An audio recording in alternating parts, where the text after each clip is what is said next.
Subsidy कोई माने दिक्कत नहीं है, वो सरकार तो ठीके दे रही है। जिले में इनाम पाए हैं, लेकिन सबसे ज्यादा केला की खेती करते हैं पूरा पूर्वांचल में। योगी सरकार की नीतियाँ बेहतर हैं पिछले से। हम लोग का केला पूरे वाराणसी मंडल में जो यहाँ का एरिया है वो तो मशहूर है, और ये एक उन्नत प्रकार का किस्म यहाँ पे विकसित हुआ है। हमारे किसानों ने, हमारे यहाँ के क्षेत्र के किसानों ने विकास किया है। 2014 और 17 के बाद जैसे उत्तर प्रदेश सरकार और भारत सरकार नई आई तो नई पॉलिसी लेके आई, जैसे ड्रिप सिंचाई हो, स्प्रिंकलर हो। बात किया जाए कृषि विभाग की तो एक हंसुआ और हार्वेस्टर तक अगर आप लेना चाहें तो 50% सरकार दे रही है। नमस्कार, मेरा नाम है मृत्युंजय और आप देख रहे हैं उत्तर प्रदेश की बात अमर उजाला के साथ। यूपी कितना सक्षम है ये जानते जानते हम पहुंचे गाजीपुर के एक केले के खेत के पास इस वक्त हम खड़े हैं, क्योंकि यहाँ का केला काफी फेमस है। अब अगर हम सक्षम यूपी की बात करते हैं तो यूपी को सक्षम बनाने में किसानों का बहुत बड़ा योगदान रहा है। किस तरह से यहाँ के किसान समृद्ध हुए हैं, किस तरह से राज्य सरकार का लाभ उन्हें मिला है, राज्य सरकार की योजनाएं उन तक पहुंची हैं, उनका क्या मानना है, उनका क्या कहना है, उनको क्या लगता है, हम उनसे चलते हैं, बात करते हैं, जानते हैं, समझते हैं कि किस तरह से यहाँ केले की खेती की जाती है, कौन कौन सी योजनाएं, परियोजनाएं उनको मिल रही हैं, किस तरह से उनको सब्सिडी का लाभ मिल रहा है और कैसे उनको फायदा पहुंच रहा है। चलिए बात करते हैं।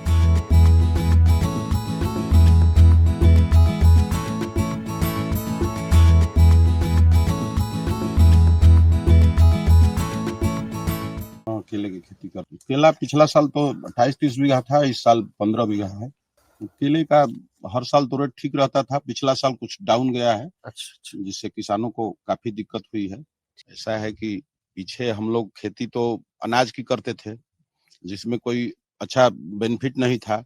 उसके बाद 2011 से हम लोगों ने शुरू किया, 13 में बाढ़ आई, नुकसान हुआ। दरअसल में हम लोगों को नुकसान ज्यादा हो जाता है बाढ़ की वजह से, नहीं तो केले की खेती प्रॉफिटेबल खेती है। निश्चित रूप से इसमें अगर लगन से किया जाए तो अच्छा आय है। सरकार की सब्सिडी जो है वो चल रही है। सरकार की सब्सिडी कोई माने दिक्कत नहीं है, वो सरकार तो ठीके दे रही है। अब हम लोगों के सामने समस्या ये है कि जैसे खेत तो हम लोग लीज पर ले रहे हैं मजबूरन, हम लोगों का खेत फ्लड में है, तो अब वो भी एक समस्या आती है कि अगर कोई सब्सिडी आ रहा है तो खेत वाले के नाम से जाएगा। तो इस स्थितियों में भी मतलब हम लोग लगे हुए हैं। केले की खेती पिछली बार 60 बीघा हुआ था, इस साल 45 बीघा किए हैं। जो पौधा आता है उस पे सब्सिडी देती है, 1 बीघे में 1 हेक्टेयर पे लगभग 52,000 रुपया देती है। योगी सरकार की नीतियाँ बेहतर है पिछले से। 2 बार अवार्ड पा चुके हैं। क्या अवार्ड था? एक तो पहली बार पाए थे फर्स्ट, केला में जो सबसे उगाने वाले हैं। हाँ। जो घार है, हाँ। सबसे वजनी घार का फर्स्ट पाए थे, इस साल भी पाए हैं। जिले में इनाम पाए हैं, लेकिन सबसे ज्यादा केला की खेती करते हैं पूरा पूर्वांचल में। फायदा लगभग माने प्रकृति का नुकसान न हो तो लगभग 1 करोड़ रुपये साल में इनकम हो जाती है। वो तो सावन में 15 जुलाई को पौधा लगता है। अच्छा, 15 से पूरा जुलाई में पौधा लगा देते हैं हम, तो वो दूसरा खेत रहेगा।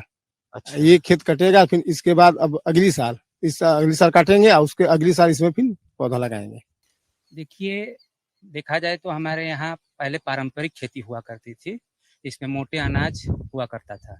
लेकिन धीरे धीरे चूंकि ये बाढ़ग्रस्त इलाका है, बाढ़ग्रस्त इलाका होने की वजह से जो यहाँ पे एक ही तरह की खेती पहले हो पाती थी, धीरे धीरे रोजगार सृजन की दिशा में हमारा गांव उन्मुख हुआ और माननीय योगी जी के नीतियों का अनुसरण करते हुए आगे बढ़ता हुआ और ये व्यावसायिक खेती की तरफ बढ़ा, जिसके अंतर्गत आपको एक मोटा मोटी हिसाब मैं बता दूं तो यहाँ पे 1 बीघे में किसान 84,000 के करीब लगाता है और मुनाफे के तौर पर उसे 1.5 लाख रुपए की आमदनी होती है जी। अच्छा, तो और किस किस तरह की योजनाओं का आपको लाभ मिल रहा है यहाँ केले की खेती में?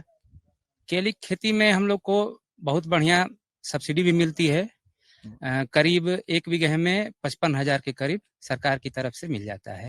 हम लोग का केला पूरे वाराणसी मंडल में जो यहाँ का एरिया है वो तो मशहूर है, और ये चारों तरफ के किस्म को मिला करके हम लोग का एक उन्नत प्रकार का किस्म यहाँ पे विकसित हुआ है। हमारे किसानों ने, हमारे यहाँ के क्षेत्र के किसानों ने विकास किया है।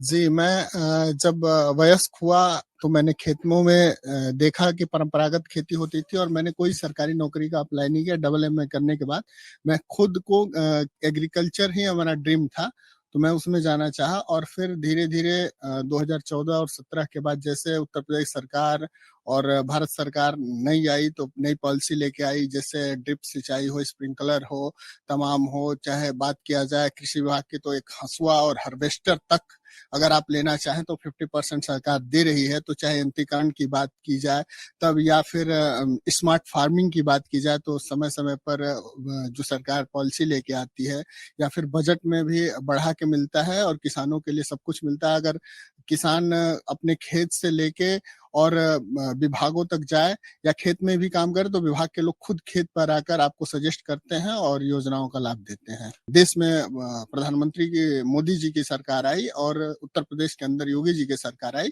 तो निश्चित रूप से किसानों को इन्होंने जो दुगनी आय करने का सपना देखा था, उसमें कहीं ना कहीं किसानों को जो अतिरिक्त बोझ मिल रहा है उसे इन्होंने कम करने का प्रयास किया है, यंत्रीकरण के द्वारा या फिर जो भी है सब्सिडी, उसके द्वारा किसानों के बोझ कम करके उनकी आमदनी बढ़ाने की बात की है। चाहे बीमा की बात की जाए तब इन्होंने किया है, बहुत कुछ किया है। कहने के लिए अगर बात करें तो लंबा फहरिस्त है। कृषि आधारित उद्योग की भी बात किया जाए तो पीएमएफएमई है।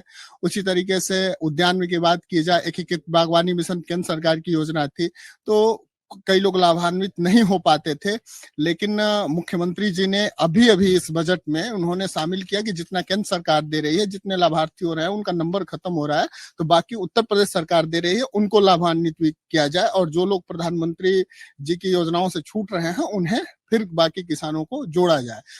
तो देखा और सुना आपने किस तरह से तकनीक को अपनाकर पुरानी पद्धति के साथ किसान विकास कर रहा है।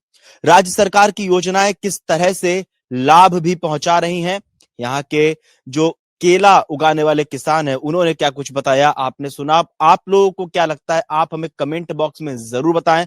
उत्तर प्रदेश की बात करते करते हम पहुंचेंगे किसी दूसरे जिले, तब तक के लिए बहुत बहुत धन्यवाद।